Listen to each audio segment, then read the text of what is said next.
নমস্কার বন্ধুরা, আমি অর্পিতা। আমার চ্যানেলে তোমাদের স্বাগত। আজ আমি করব কচুর মুখি দিয়ে রুই মাছের ঝোল।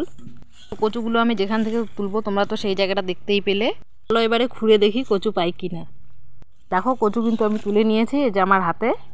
কচু গাছের নিচে কিন্তু এই মুখিগুলো এভাবেই হয়। মুখিগুলোকে আমি একটা বস্তার উপর ঢেলে নিয়েছি। এবার একে একে শিকড়গুলোকে আমি ছিঁড়ে নিব। এগুলোকে ছিঁড়ে এভাবে কিন্তু পরিষ্কার করতে হয়। এবারে আমি এটাকে ধুয়ে সেদ্ধ করে নেব। প্রেসারে একটা সিটি দিয়ে নেব। তোমরা চাইলে কড়াইয়েও সেদ্ধ করতে পারো। এবারে একটা থালায় আমি পেঁয়াজ কুচি, শুকনো লঙ্কা, কাঁচা লঙ্কা চিড়ে নিয়েছি।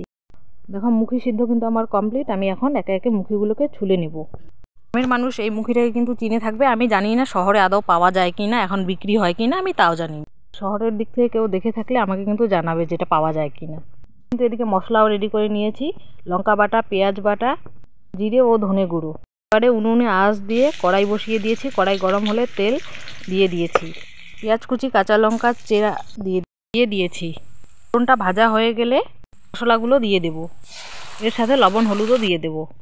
মশলাটাকে একটু ভেজে নিয়ে আমি কচুর মুখিগুলোকে দিয়ে দেব। এই তরকারি রান্না করলে কিন্তু আমি মশলাগুলোকেই আগে ভেজে নিই। এতে আমার মনে হয় তরকারির স্বাদ বেশি হয়।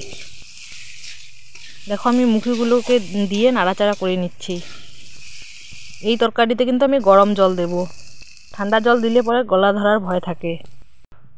তোমাদের কারো এরকম ভয় থাকলে একটু তেঁতুল বা লেবুর রসও দিয়ে দিতে পারো। দেখো আমি গরম জল করে নিয়েছি। এবার ফুটন্ত গরম জল আমি দিয়ে দিব ঝোলের জন্য। এবার ফুটে উঠলেই মাছ দিয়ে নামিয়ে নেব। রেডি আমার মুখি দিয়ে রুই মাছের ঝোল। তোমরা ওইভাবে করে খাবে, খুব ভালো লাগে। আর রেসিপিটা ভালো লাগলে আমার ভিডিওটা একটু শেয়ার করে আর আমার চ্যানেলটাকে একটু সাবস্ক্রাইব করে দিও। দেখো আমার ঝোল রেডি। আমি এবার নামিয়ে নেব। দেখো আমি নামিয়ে নিলাম। দেখো দেখতে কত সুন্দর হয়েছে। গরম ভাতের সাথে খেতে খুব ভালো লাগে। খেয়ে বললো দারুণ টেস্ট হয়েছে। Thank you.